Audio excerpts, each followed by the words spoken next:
Hey, welcome back to the 7-Figure Music School podcast, where we share practical ideas on how to scale a mission-driven music school. I'm Daniel, this is Nate, and in this episode, we're going to talk about a word that gets thrown around a lot, but I think, if I'm being honest, I don't really know what that word means. I think the way to solve that isn't to get out like a dictionary, but I've got Nate here, who I think is actually an expert on that word, and that word is the word community. I'll tell you why I opened the way I did here, Nate, and that is that it's one of those words that I think can mean 1,000 different things. If you ask 10 different people, hey, what does it mean to have community in your music school? You'd get like 12 different answers. The reason why I want to focus on this word, Nate, is because this is the core of what Brooklyn Music Factory is. This is like at the core of the DNA of your school. And so often when you talk about the success of your school, you point back to that word, that concept, that culture that you've built, that it's a community-driven school. And so for me, I want to understand why that's so important to you, because I think the larger lesson to be learned here, the reason why anybody listening should continue to listen or continue to watch, is that we've got to stand for something. There's got to be something at the core of what we do. And usually it's that core thing that drives the success of the school, drives the success in its marketing, in its education, in its team building. And for those that are looking for what that core might be, you might really resonate with some of the comments that Nate's going to make today. Conversely, that might not be what your school's about. And I have some comments actually about that. But at the very least, you need to learn from someone what you're choosing not to do, and learn how you might benefit. If this is a weakness of yours, like it was in my school, you might benefit from learning from someone who does this really, really well, and begin to shore up weaknesses and gaps in your own school's ethos by learning from someone who's done this really well. So I know that's a big intro, Nate, and I know I heaped a lot of praise on you, but I just don't understand your school. So maybe a good place to start would be just to ask you to define it. How would you, in 2 to 3 minutes, how would you define what community is? And then I think we'll spend the rest of this episode, because I think this is going to be a multi-episode arc again. I think we're going to spend the rest of this episode talking about why it's important. So first, what is it? And then let's get into why it's important and the results it can create in a school. Let's go for it. My definition of community is pretty simple. It's just a group of people who want to mutually benefit one another. Right? So it's that basic. So it's a collection of people that say, hey, I'm thinking beyond myself, and I'm asking myself, how can I ultimately be of benefit to those around me? So in anticipation, literally just right now, while you were opening our app, I just quickly drew on my legal pad here. I made a list of some communities that I'm currently showing up to that are not BMF. I show up to my gym. I was there this morning. I'm training to do this stair race. I show up to a spin class at least twice a week. That's a community of people. I know many names of people in the spin class, and I only see them at the spin class. I have a book club with like 5 or 6 friends. That's absolutely a community to me. What else? I go to, this meditation center at least a couple times a week. That's a community. My daughter's in college, and that's a community I'm a member of. There's just a lot of examples of where if you're listening, you're part of a collection of people that all are interested in helping one another and all have sort of a common interest. So, that the genesis of community for me in the context of a music school, in the context of Brooklyn Music Factory, was really when after I'd been teaching for I don't know, 15, 20 years, and I just felt like I was consistently failing my students. This was before BMF started. This was right at the beginning when I was thinking about starting a school, but teaching. I had private piano students. I felt like I kept failing them. The one thing that I never failed at was relating to my students, building relationships with the students. But I struggled with inspiring them to sort of stick with the skill of, developing the craft of being a pianist, developing their musicality. Basically they would stick with me for a few years because they loved taking lessons with Nate. We got along great. Parents liked me. It was all good. But then after a few years, they'd be like, now I'm moving on to something else. And I was just like, huh. And so I did a lot of just sort of looking at my own life as a musician and asked myself some fundamental questions, Daniel, which were like, why is it that I'm even still playing music today? And one of the most basic reasons was that it's social to me. I always chose being able to play with other people over playing alone. Right. I love the solitude of the practice room and working on something, but there always needed to be a gig or a tour or an album I was making with friends along the way. And when I went back and thought about all the tours I did, I was like, sometimes I thought about the concerts, but a lot of times, dude, I just thought about the hang. Yeah. I was like, it was time in the van. It was time, at dinner after the gig. And I was like, man, that communal piece is so essential to why I still make music and I'm still so energized to do it. And so when we started BMF, I thought, okay, community is going to be one of the that is going to be one of the foundations of what we do. So that's it. That's the sort of genesis for me. And we can go into more details as to why it's so important within a school, but why it's so important to me, that's why it is. We will hit that why in just a second. Before we do, I think this is a great time for what might at first feel like a little bit of a non sequitur. What do you got? But had to do with a conversation that you and I had as we were thinking about the next batch of episodes that we were going to be putting together. And you said something very dogmatic. I'm just going to tell on you here. This is a private conversation between Daniel and Nate. And you said, you have to have community if you're going to build a great school. You know what I'm talking about. And I said, huh. And I thought about that. And I was like, Nate, I don't think that's true.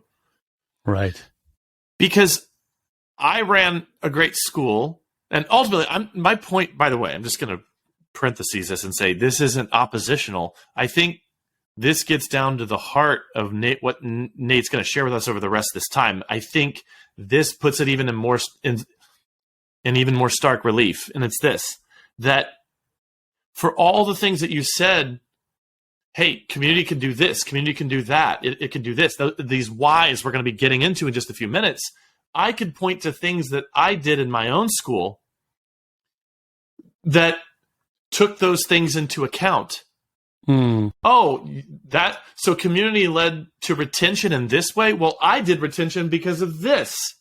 This was my version of that because I completely ignored those things you were doing, Nate. But here's what that means. That means that both Nate and I had a blind spot for our own personal bias and what music meant to us and what music education meant to us. And the whole point of this podcast is to bring together a community of school owners that can learn from each other and learn what other people are doing and learn how we might actually be stronger as a school by not only using Daniel's way, not only using Nate's way, but perhaps not picking and choosing, but what if you did all of it? What if you learned from all these different school owners and you built a school that was even more robust because you understood the implications of your own personal bias and understood the implications of learning from other people and putting it into practice in your school? Maybe at your core, you're not like Nate or Daniel. but you can learn from us, and you can learn from other school owners in this greater community of school owners that exists worldwide as we kind of share. And I think this is a good commercial, Nate, for the mastermind that we're kind of going to be releasing version 2 of later this year. So commercial over, and just to say and kind of wrap this up with a nice little bow is that baked into why you're even listening to this podcast is a proof of why you need to hear what Nate has to say next, because it's community that's going to make us stronger. And I think our industry overall has improved as we've all gotten online over the last 15 years and learned from each other. Nate, do you have any thoughts on anything I've said here? What's going to inspire you as a school owner to continue to show up in an energized way year after year is in part how clear you are on your ethos, right? So I can tell you point blank that when I look forward to, heading to Brooklyn Music Factory and spending time there, the thing that always makes me want to show up is the collection of people that are going to be there, and especially in our community room. And you guys, I'm going to talk a little bit more about the community room, but if you're a fan of this podcast, you've heard Daniel and I talk about that before, right? So to me, I will continue to show up at BMF, even if I'm not even like the owner. Maybe it's now somebody else is running it, but I will always show up as long as there's a community of people to connect with and play music with day in, day out, because frankly, that's what keeps me ticking, Okay, so let's get into some of the whys, shall we, Daniel? Yeah, I was literally going to ask you to just do that. So we've got, I think, a half dozen whys. Yeah, we got about a half dozen that I prepped. And I'm going to start with this first one, which is, again, when you hear these whys, I want you to think, what's an example in my life? Right? Pause, because some of them might feel sort of abstract, but then just ask yourself, wait a minute, where does this present in my life? So why number one is that when we build community, it leads to a feeling of belonging, which leads to a desire to stay with it. So, for example, that spin class that I go to, I've been going, I don't even know how many years now. And again, it's a hard class. It kind of kicks my ass, which is okay. But every time I show up, I feel like I'm part of this group that's showing up to do it. And so I feel like I belong there. They'll literally, like Jessica, my wife now goes with me one morning a week. That was a victory to get her to show up at 7 a.m. on a Thursday. She's not a morning person. But if she's not there, literally Andy, 2 bikes over, is always like, Nate, where's Jess? Not riding today? And so it's like community has a profound impact on how long we stick with something. And I think that how long we stick with something comes from the sense that we're part of something. In other words, it's not just Nate and a bike. It's not Nate and the piano, right? It's much greater than that. So that's why number one. Any thoughts on that, Daniel, before I give a couple of nice consequences that come from that? Yeah, let me, for those who, I'm gonna be the stand-in for the group of the audience that's like trying to wrap their head around this, because I feel like I am still too. So could you take just like a minute and explain that in terms of how you define community before? Community is a group of people that come together to be of mutual benefit to one another. And so the mutual benefit, what's the mutual benefit in that first one for you? Yeah, so the benefit, like I just give you a beautiful example in that spin class with Jessica doesn't come one Thursday, like literally that just happened this week. She's like, we were at a Seder dinner, she slept in, and then I show up to spin myself, and Andy's like, hey, where's Jess? Not riding today? He's looking out for Jess, who didn't appear because she's still in bed. She's resting because she needs to. I go back, and then over coffee after the gym, I'm like, Jess, Andy asked, was like wondering where you were. So in that instance, I mean, we all have so many examples of this where people are just like asking about us because we're part of that thing. And that absolutely can happen within your music school, where a student's absent or a teacher's out or a staff member's sick and people are like, hey, where's so-and-so? Oh, they're out. Oh, man. Look forward to seeing them next week. Let them know I asked about them. That's just a really basic example. But that's that piece where we are truly being of benefit to one another because we're just interested enough in others. We're interested in beyond ourselves. And I would just say, I mean, I know this is pretty obvious to everybody listening, but music is can be a particularly isolated isolating art form, rather, right? We can spend a lot of time alone, especially as we get better and better, and music becomes more complex, and it requires more alone time to try to get to the point of being able to perform it or what have you. So it becomes even more important in a place like BMF that there's a sense of connection beyond yourself. So I'm putting it all together. Pardon me, everyone who's listening or watching. I'm slow. You're processing this. What do you got? Well, what I'm realizing is that, and I want to get into the benefits of this, is that the work to be done then is to build community, which I think we're going to cover the how in a future episode. So we're not going to dwell on that so much here. But as you put your time and energy and effort into build community, then what happens is that you actually create the environment in which you have someone asking those questions. 100%. Or people have learned other students' names. Whereas, again, to contrast to my school, that really didn't happen because I didn't promote that. Again, I had my own things going on, but how much stronger could things have been if I was focusing on the things that were really important to me, and then also keeping this in mind, and if I had learned it, perhaps could have had that as an additional layer of strength in the school. So, Nate, when you see people, when you feel that sense of belonging, when you've built that and there's that desire to stay, I think we can already guess what the result might be, but maybe can you give us a result or two that you've noticed when you build community? I'm curious. Yeah, like I mean, one of the obvious results are like radically improved retention, right? So we're heading into our re-enrollment period when we're recording this now. So that's spring for us, ensuring we're building the fall calendar now in the spring, and that's enrolling current families. And so we have a very specific metric, like we want to have 70 to 80% of all the students on the schedule and enrolled by June 1st for next September, even though many of those students might be doing summer sessions. And we did a great podcast recently on summer lessons that episode 66. Yep. Ep 66. Go back and check that out.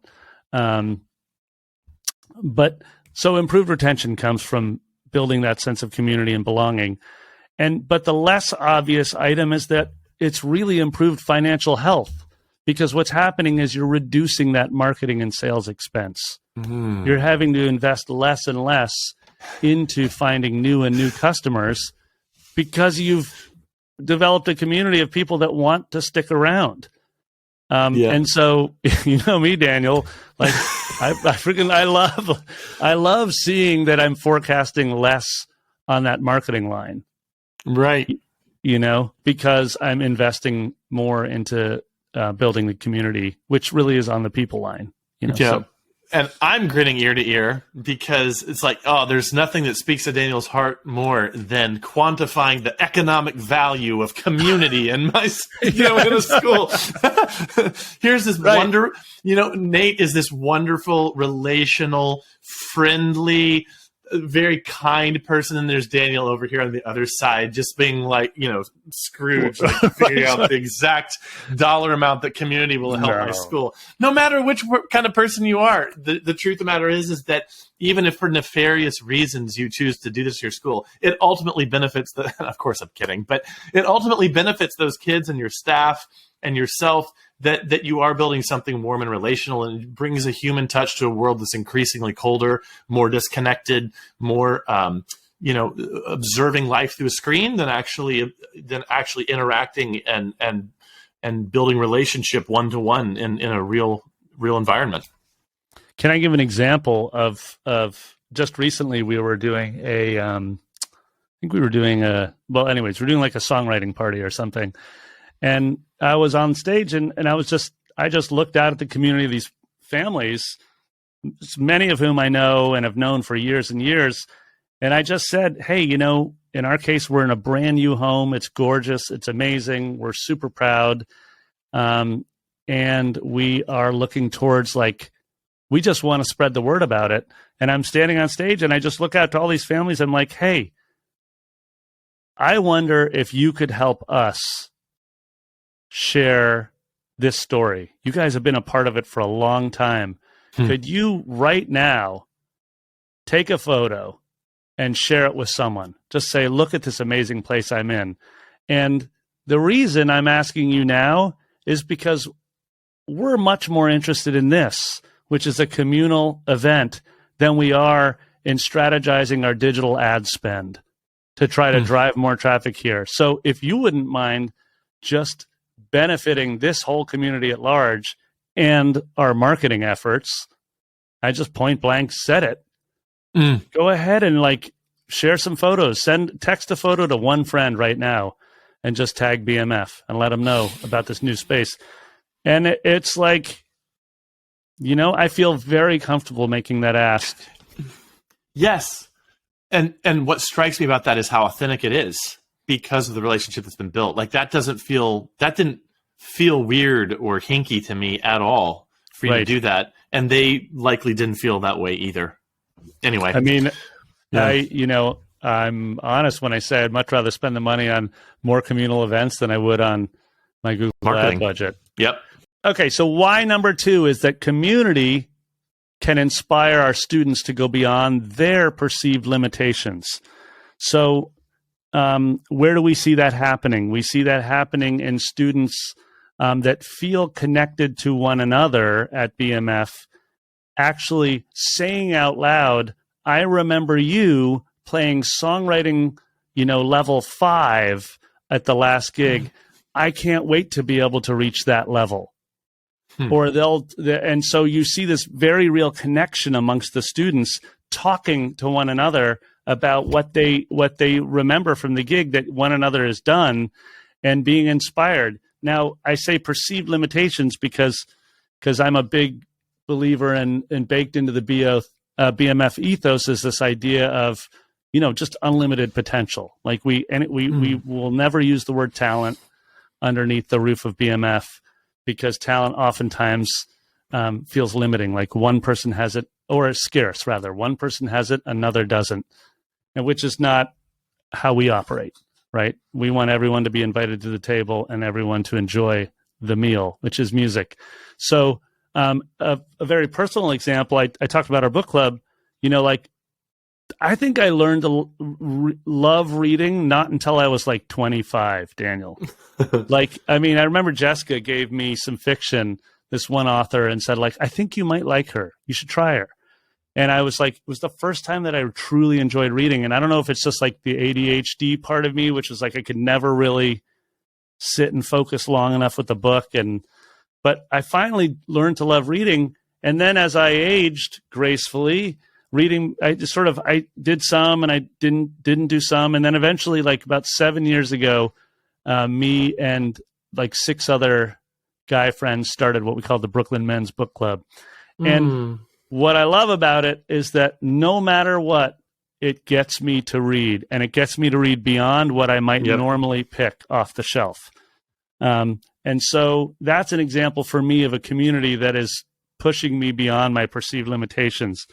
And especially like in the context of this book club, like there's some people in there that really, like, it's really important that we're reading, like Native American authors, different, like these authors that I just would never pick, and it's not because I don't want to. It's just that I perceive like that maybe they would, I don't know. It's outside of your scope of experience. Yeah, totally. Yeah. So anyways, I think community can have a profound impact on sort of like, just like expanding on what we think is possible for ourselves. So that's why number 3. That was why number 2. Sorry, why number 2. Thank you. But I would say, what's the obvious benefit of that? Well, the obvious benefit of that is your students are going to grow at a more rapid clip. You just see that we see them progressing. We see them progressing now at BMF in a way that is actually is pretty mind-bending to me. And for us, it's like it's very much a songwriting program, so it's linked directly to their musical fluency and how that's growing. And we measure that sort of through these games. But for example, I'm seeing our 9-year-old students now that are, they're just like, they're modulating to all 12 keys, any song they're playing, and they're doing it at a clip that I cannot believe. And I really think that comes from that communal piece of them being inspired by each other. Yeah. Can I ask a question? Yeah, fire. You gave one example of how the students, to use your words,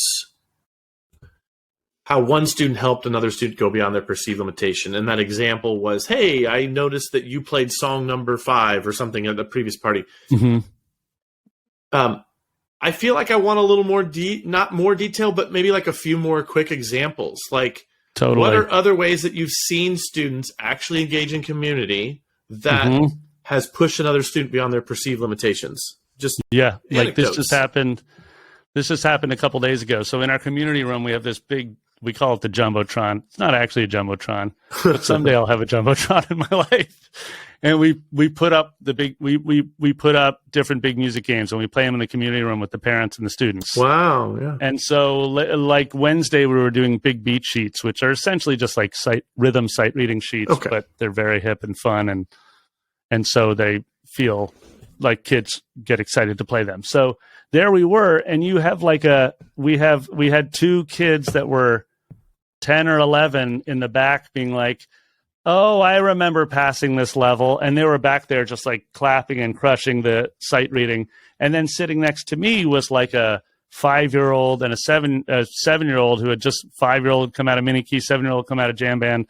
And so those kids are like really going for it. The 5-year-old's really trying to read at a level that's beyond what she can right now. But that, I think, is a perfect example of where she's just inspired by the other kids in the back row of the community room who were like standing up, dancing and clapping through the big beat sheet. And it just sort of like pulls everyone into it. Honestly, Daniel, it gets the parents to play. And that's like one of the greatest victories of all. As we know, like if you get parent engagement into the process, the likelihood of a student excelling goes way up. Okay. That's helpful. And I will just remind everyone that we are focusing on the why here. I have about a half dozen questions in my head right now for Nate where I want to ask, well, wait, how do you get the students to do that? But that's what we're going to cover in the next episode. Yeah. So, no, we'll dig in on the how. Yeah. If you feel a little bit like, if you feel a little bit of tension, like, okay, but how do I do that? Remember, what we're doing in this episode is really focusing on the why this is so important and the kinds of results you can see from focusing on that. We're going to get into how next. So, Nate, number 3 is similar to number 2. And previously number 2 was community can inspire students to go beyond perceived limitations. 3 is community can inspire teachers to go beyond perceived limitations. I'd love for you to talk a little bit about that.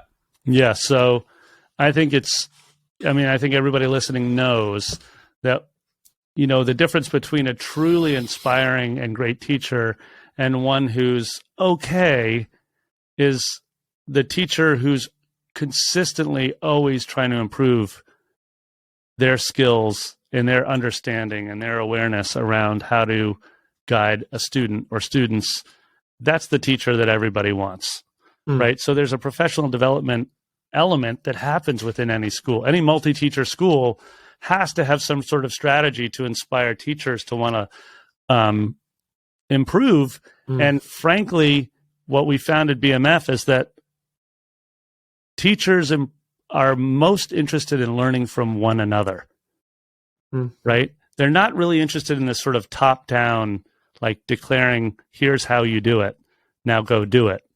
They're really interested in, they want to understand the methodology, if you have a specific one you're using, like at BMF. They want to understand the tools that they're going to use, but then they really want to have open channels of communication with other teachers to know what's working and what isn't working for them. So that's a huge bonus if you've built a community of teachers that feel like they're supposed to benefit one another. Like that's part of their call to action. And we, I'm going to go into the how on the next step, but let me just say that it is a big part of our all staff every month. It's a big part of ongoing weekly conversations. We have Slack channels dedicated to tips and tricks from one another, what's working, what isn't. And it's all to try to get teachers to see themselves as benefiting more than just their students. Yeah. Yeah. Right. What are the results that you see from this focus or from this commitment to community around the staff piece?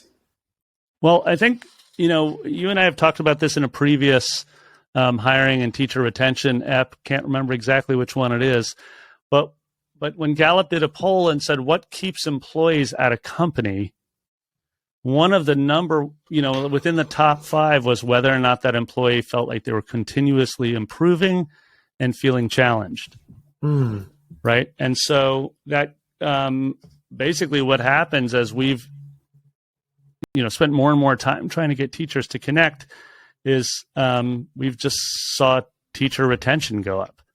At this point, I think that what we're hoping for from a teacher is about 5 years. They stay with us. And it used to be about 3 years. And I think it's absolutely possible that we have teachers now that will be with us for 5 or more years.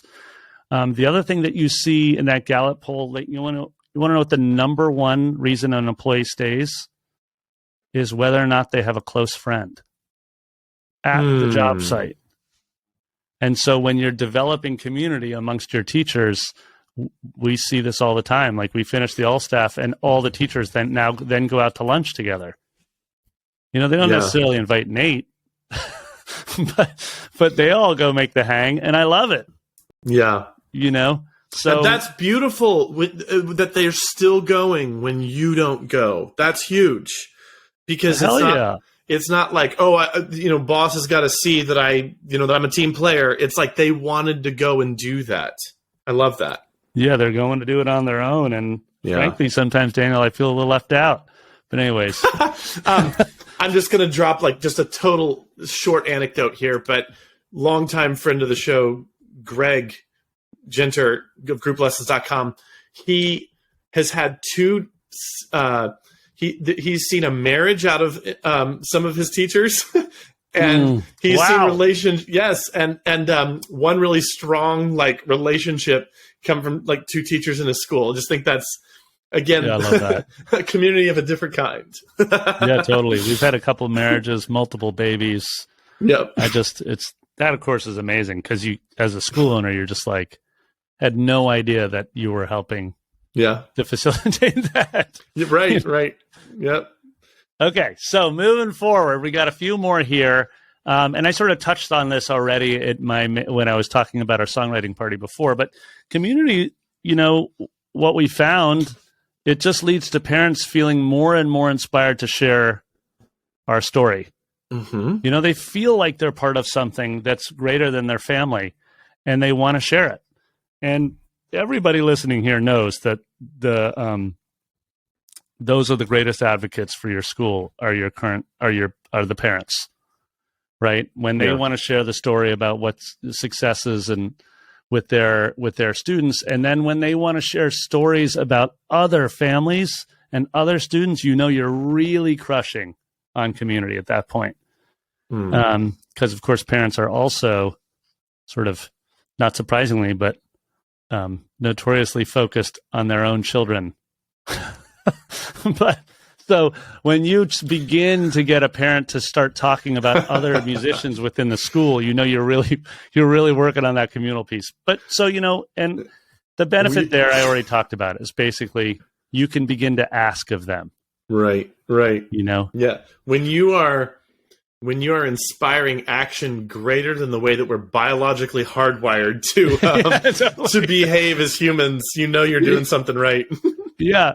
And dude, we're about to launch our NPS survey. Like I'm literally going to do it this week coming up. And so both the good and the bad, like when you've built a community of parents that feel comfortable giving you honest feedback, that's them going beyond themselves to benefit, me and our team as school owners, so they're taking the time to write, they're taking the time to jump on a phone call.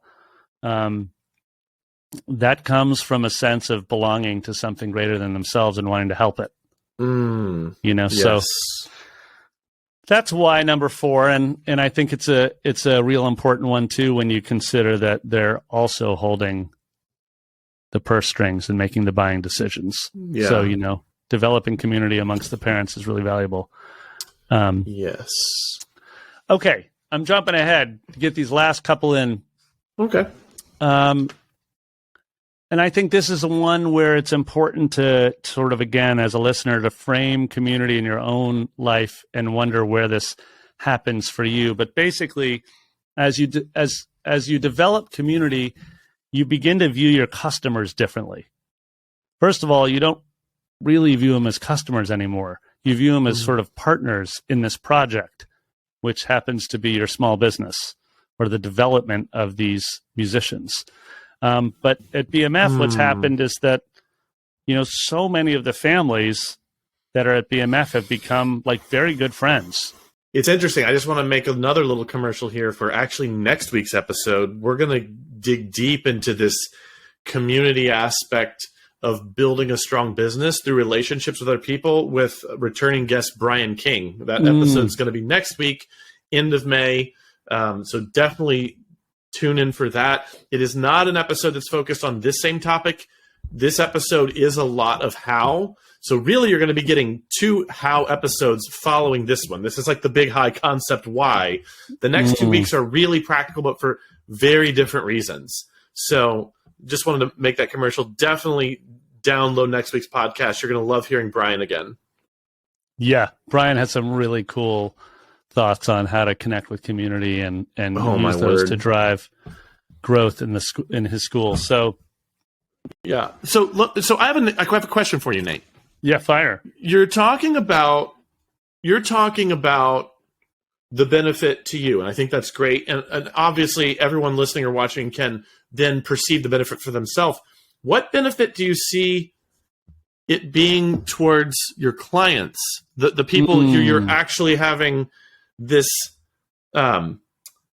relationship with, this community with? Because you talk there about, connecting with other people in the community, and maybe, some of those are your current customers, but like, what are they getting out of the deal? And I know, again, I'm being a little stripped down and like very analytical about it.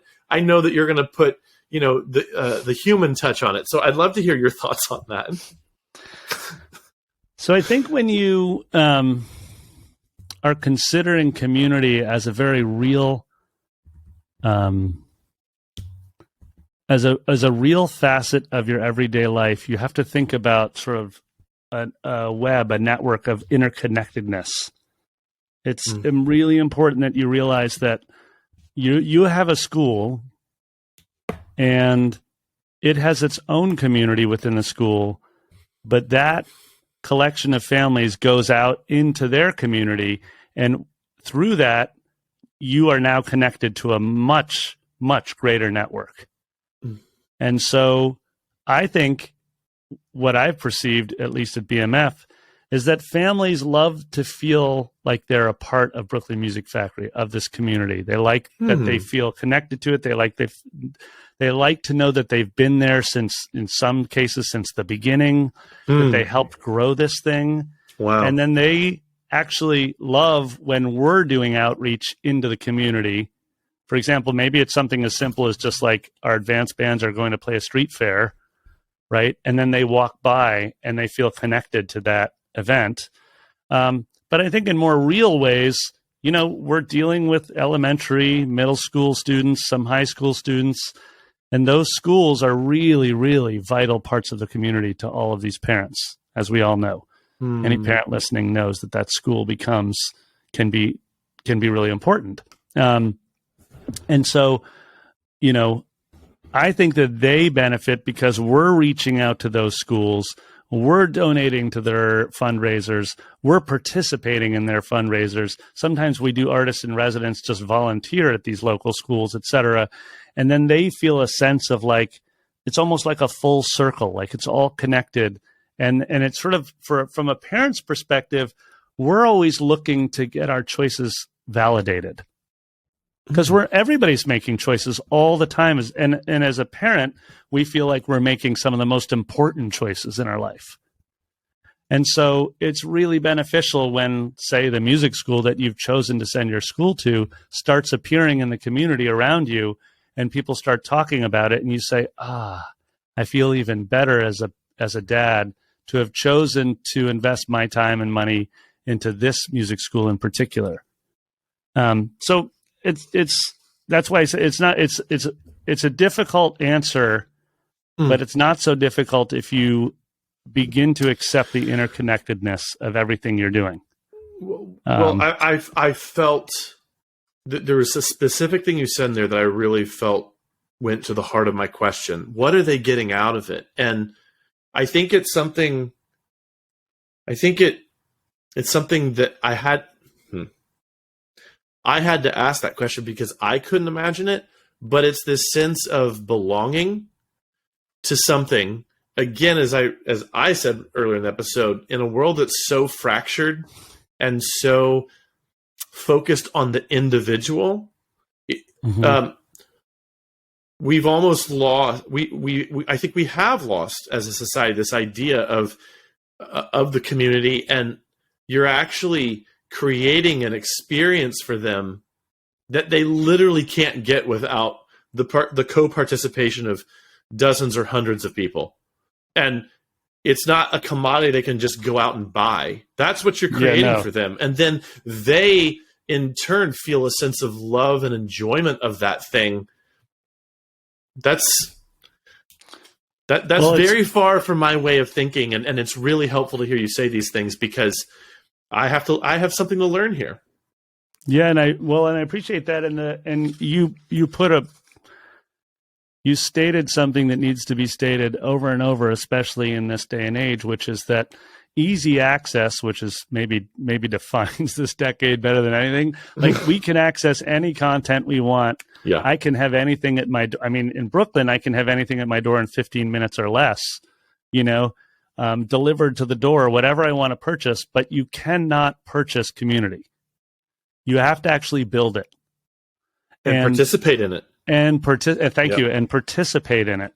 So, and it gets kind of back before we go to the last why here, Daniel. This is a great opportunity to circle back to one of your first points at the beginning of this ep, which was just that it's essential that it's part of your ethos if you're going to lean into it.